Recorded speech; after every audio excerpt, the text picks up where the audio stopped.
Om Swastiastu, Namo Buddhaya. Salam kebajikan, salam sejahtera bagi kita semua. Halo, saya Mila Febrianti dari Fakultas Ilmu Komputer jurusan Teknik Informatika. Berdirinya saya di sini, saya akan mempresentasikan tentang Knowledge Management and Specialist Information System, di mana ini adalah tugas ujian akhir semester mata kuliah Dasar Sistem Informasi yang didoseni oleh Bapak Muhammad Abduh STMT. Pada materi kali ini, bagian chapter 7, di mana akan membahas tentang Knowledge Management and Specialist Information System, atau manajemen pengetahuan dan sistem informasi khusus. Pada slide pertama, saya akan menjelaskan tentang Knowledge Management. Apa itu Knowledge Management? Knowledge Management atau manajemen pengetahuan dapat diartikan sebagai serangkaian pendekatan strategis dan sistematis untuk mengelola pengetahuan, mulai dari penciptaan, perorganisasian, pemanfaatan, transfer, diseminasi, hingga evaluasi.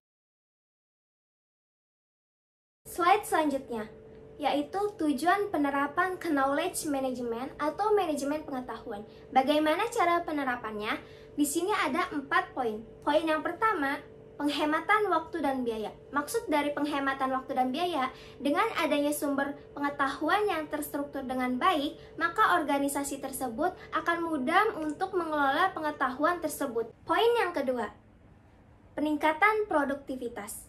Pengetahuan yang sudah ada dapat digunakan ulang untuk proses atau produk yang akan dikembangkan, sehingga produktivitas dari organisasi tersebut akan terus meningkat.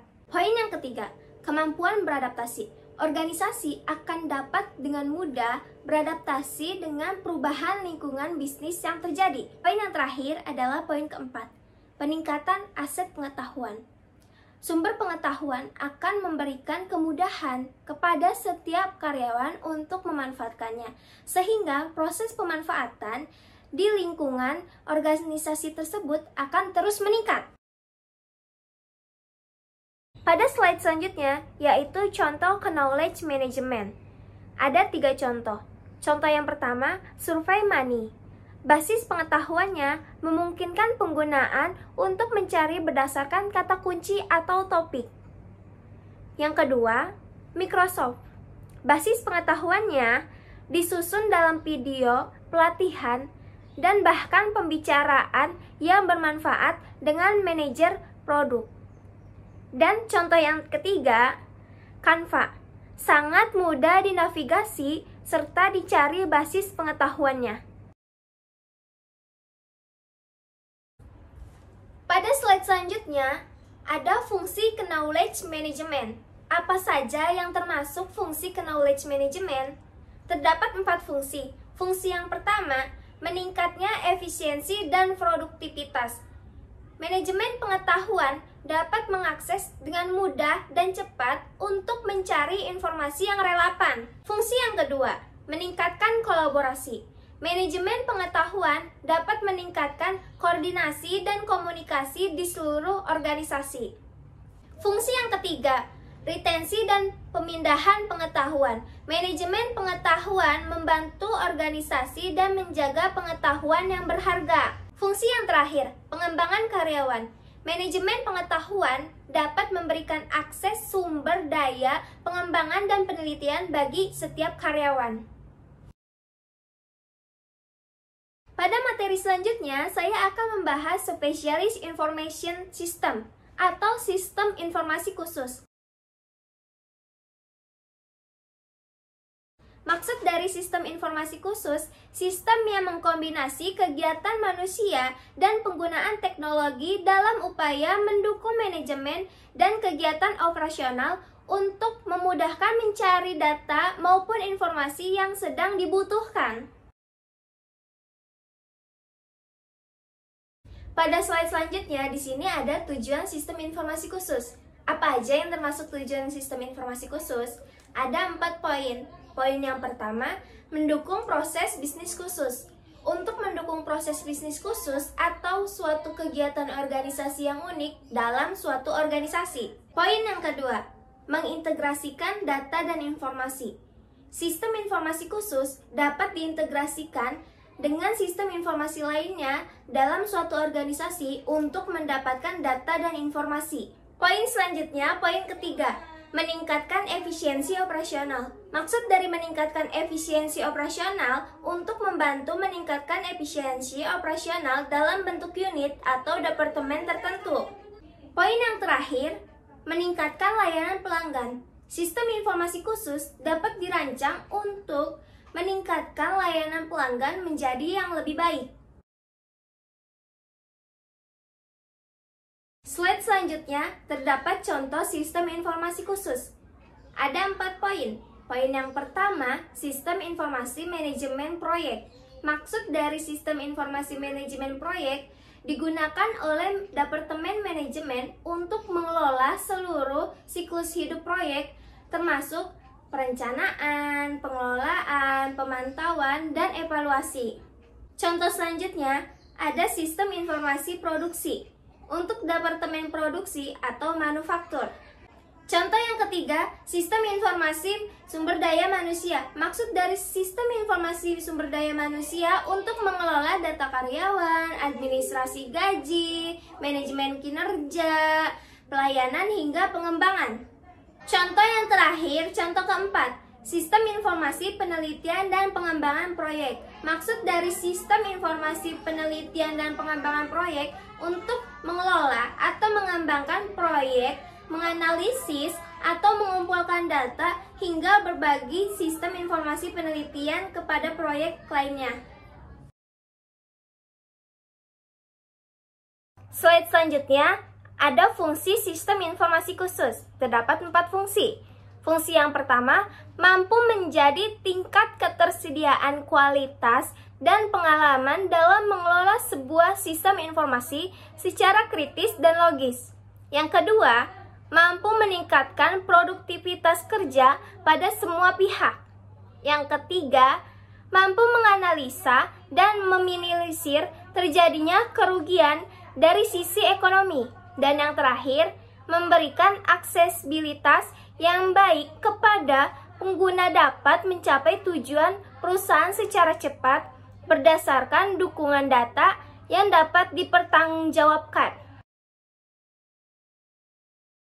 Pada slide selanjutnya, saya akan menjawab pertanyaan-pertanyaan yang terdapat dalam bab jurnal tersebut. Pertanyaan pertama, dengan cara apa sistem informasi berdampak negatif terhadap lingkungan?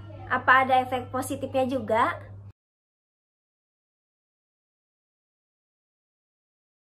Kemudian, saya akan menjawab pertanyaan yang pertama. Di sini ada 3 dampak negatif. Yang pertama, pencemaran lingkungan. Proses produksi dan pembuangan perangkat keras dan bahan kimia yang digunakan dalam sistem informasi bisa mencemari tanah, air, dan udara. Dampak yang kedua, konsumsi energi tinggi. Beberapa sistem informasi memerlukan infrastruktur yang kompleks dan server yang beroperasi secara terus-menerus yang menyebabkan konsumsi energi yang tinggi. Kemudian, dampak negatif yang terakhir, yang ketiga, ketergantungan pada cetak kertas. Sistem informasi yang tidak sepenuhnya digital dapat menyebabkan penggunaan kertas yang berlebihan. Kemudian, di sini ada dampak positifnya. Dampak positif yang pertama, ada pemantauan lingkungan. Kita terus memantau lingkungan agar lingkungan tersebut tidak tercemar oleh bahan kimia dan bahan-bahan yang lainnya. Yang kedua, pengelola sumber daya. Dan yang ketiga, pengurangan kertas. Selanjutnya, saya akan menjawab pertanyaan yang kedua. Apa yang dapat dilakukan untuk meminimalkan dampak pusat data terhadap lingkungan?